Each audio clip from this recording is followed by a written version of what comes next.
Ya, ini kita perkenalkan nanti seperti biasa, ini Mbah Gunawan Sambodo, seorang arkeolog, dosen, pengajar Kojaku. Pokoknya sembarang lah, dia lengkap pokoknya untuk urusan kesejarahan dan tentang situs-situs Boto Lawes, Boto Kuno, semuanya lengkap. Beliau bisa kita mintai keterangan, belajar, dan ya mengedukasi kita semua tentang kesejarahan situs dan arkeologis. Beliau nanti akan bercerita tentang banyak hal tentang situs Seloklir ini yang ada di lereng pegunungan Penanggungan, khususnya di Gunung Sarakloponya, yang termasuk salah satu perwara dari Pawitra atau Penanggungan. Oke, tidak panjang lebar, kita langsung aja. Beliau akan menjelaskan dari awal kita mulai. Saat ini kita berada tepat di depan wilayah Candi Seloklir. Gimana Mbak Gun, kita mulai dari mana? Oke, kita mulai dari tadi. Ya, biasa. Ya inilah gayanya Mbak Gunawan. Oke. Kita sekarang ada di pelataran sisi tangga naik timur, sisi selatan. Ya, kita ada. Oh, sana matahari Mbak. Berarti kita berada barat. di barat Mbak. Kita ada di pelataran sisi barat. Paling tidak sampai saat ini terekspos bahwa pelataran ini adalah pelataran pertama dari kompleks Candi Seloklir. Candi Seloklir sendiri mulai diekspos sekitar tahun 1936 oleh Stutterheim. Di sana dia mulai melakukan Stutterheim tahun 1936 mulai mengenalkan kompleks Seloklir ini, tetapi sangat besar kemungkinan apa yang diperkenalkan Stutterheim belum seperti apa yang kita lihat sekarang. Di sini ada tumpuan-tumpuan batu, tumpuan-tumpuan batu yang apakah ini berasal dari sini masih in situ atau tidak kita juga belum tahu. Tetapi kalau melihat banyak serakan-serakan batu di sini, kemungkinan besar batu ini adalah in situ. Kalau boleh disebut, kita sekarang berada di teras pertama. Mungkin bisa diperlihatkan teras yang ada di sini. Terus kita setelah dari teras pertama, kita akan ke teras kedua. Teras kedua kebetulan saat ini sedang dipakai banyak teman-teman untuk berkemah, karena relatif teras kedua mempunyai halaman yang cukup lebar. Beberapa saat yang lalu teras kedua telah dilakukan ekskavasi oleh BPCB Jawa Timur. Hasilnya BPPJ Jawa Timur berhasil menampakkan beberapa struktur yang ada di teras kedua. Kita bisa perlihatkan strukturnya di sini sekarang.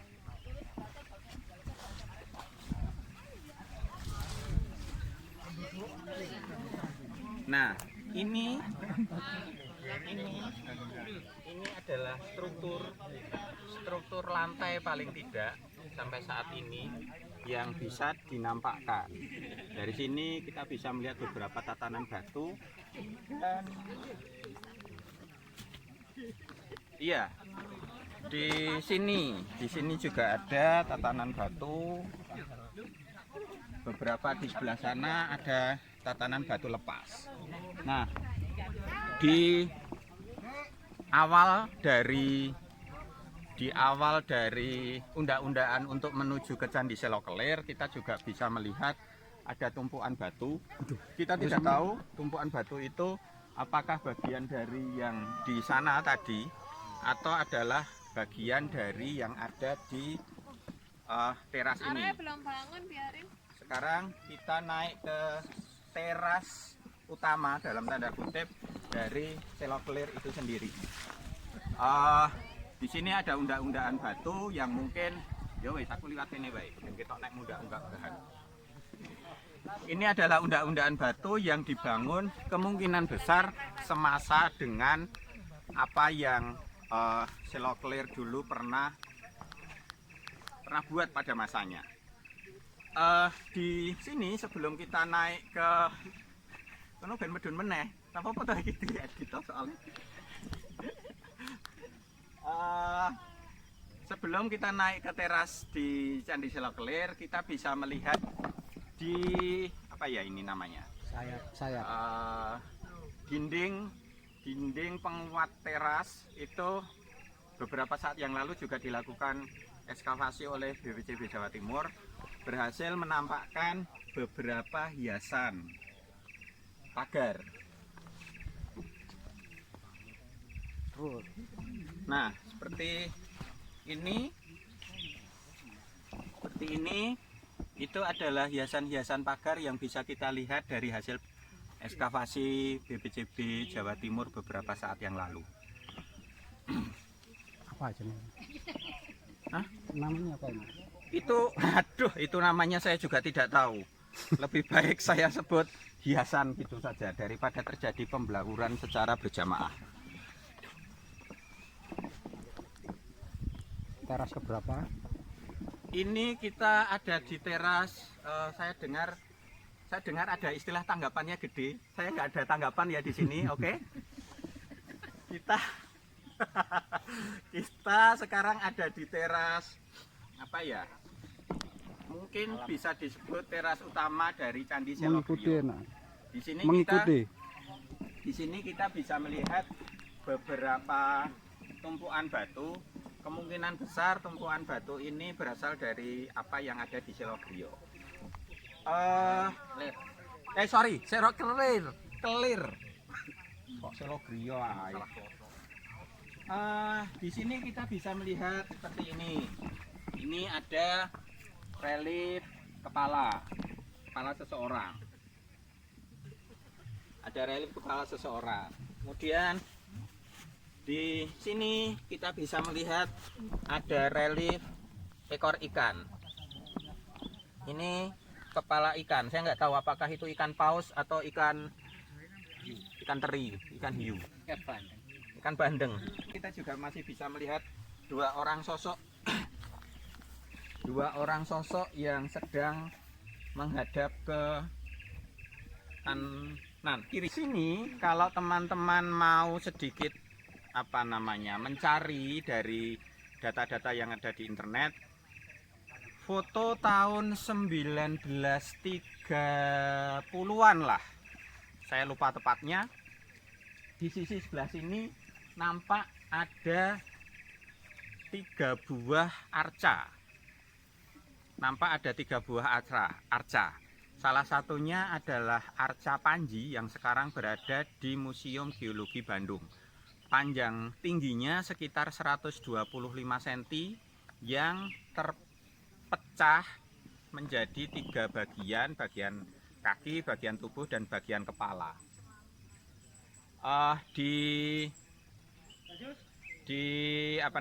Arca itu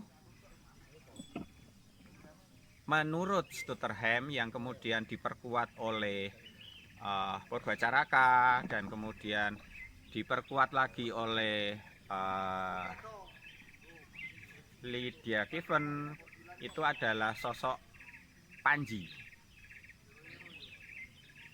Siapakah dia belum begitu jelas, tetapi dia adalah salah satu sosok dari cerita Panji. Oke, kita lanjut ke sini.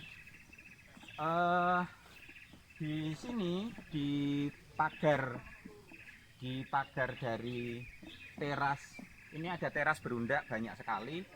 Di teras pertama paling tidak sebelum kita masuk ke puncak altar di atas, kita seperti tadi masih bisa melihat ada banyak relief, baik itu motif sulur, motif tapak dara, ada angka dari Jawa kuna, kemudian ada bermacam-macam lagi seperti bentuk ini. Beberapa orang mengatakan ini adalah bentuk relief tapak dara.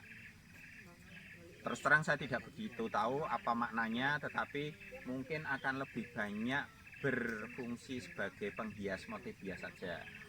Kemudian di sini kita masih bisa melihat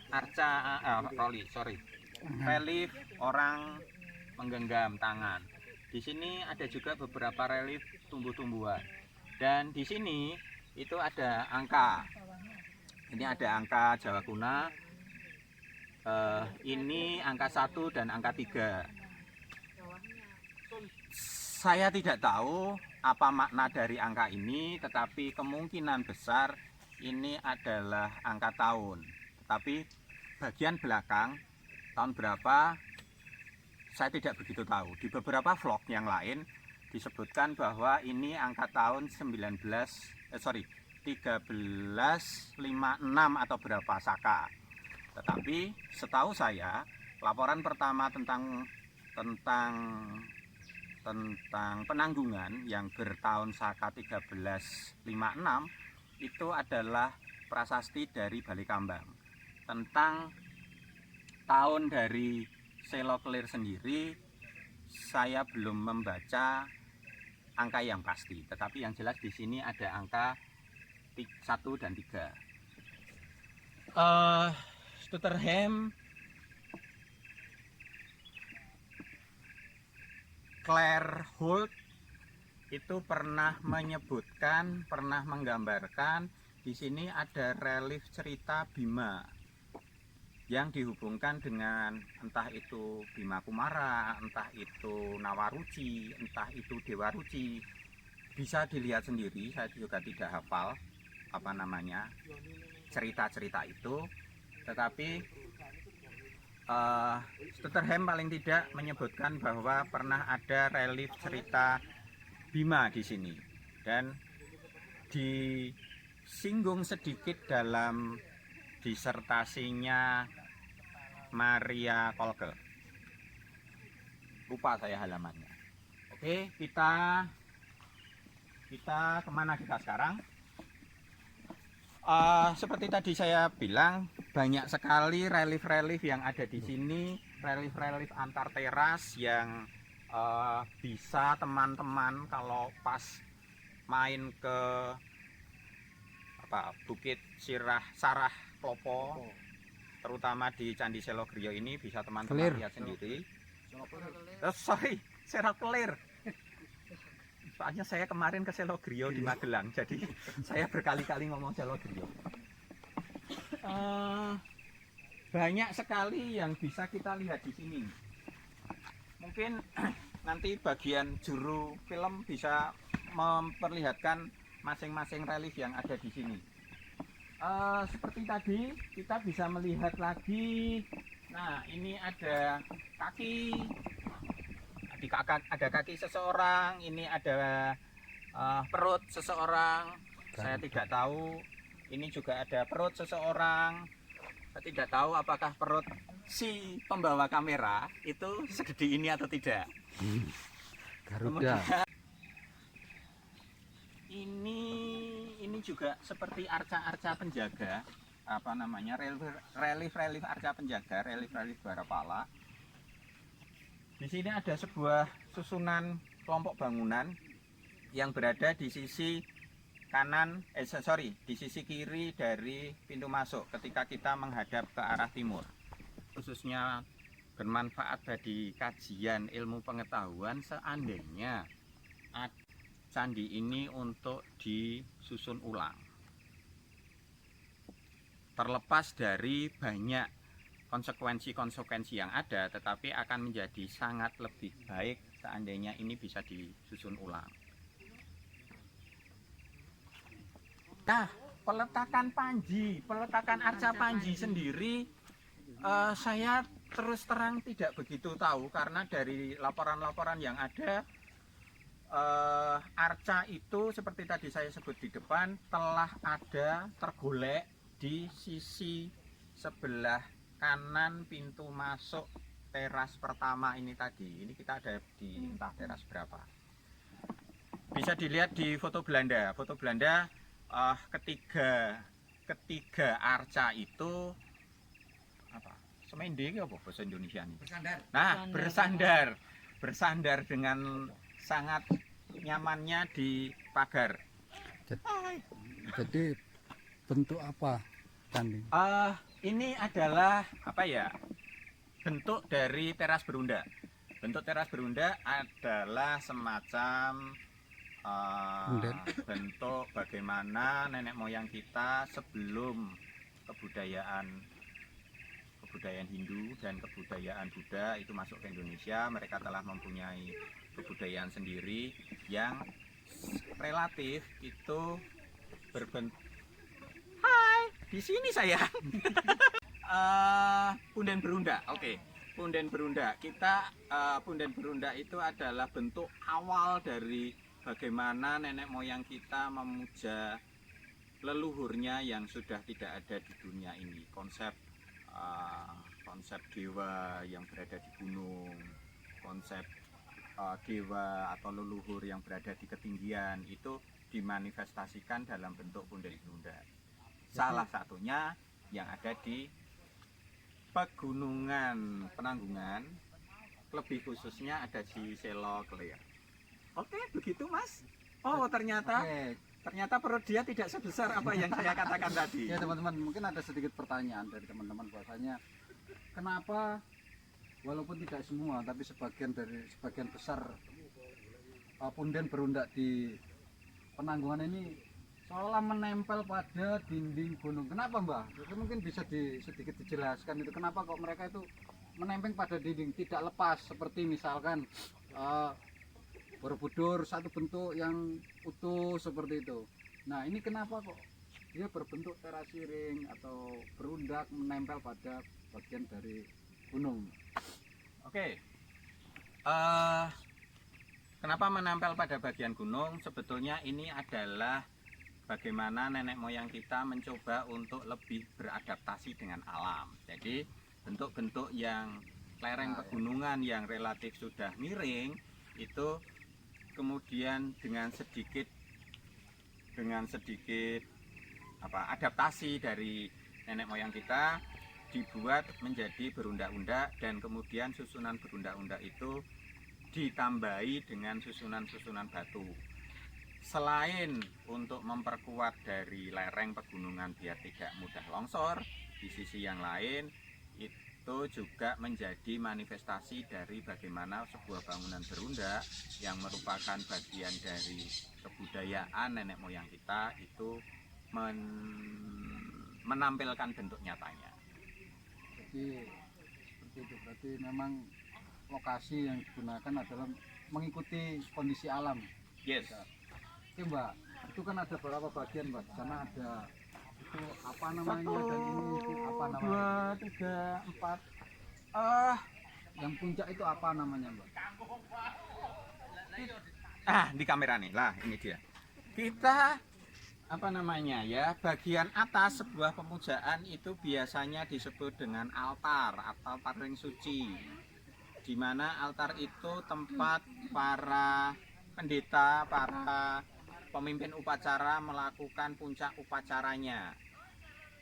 Dulu kemungkinan besar pula bahwa hanya para pendetalah yang boleh sampai ke atas, sehingga apa yang kita lakukan saat ini sebetulnya lebih dari pendeta karena kita bisa jak-jakan sampai ke atas.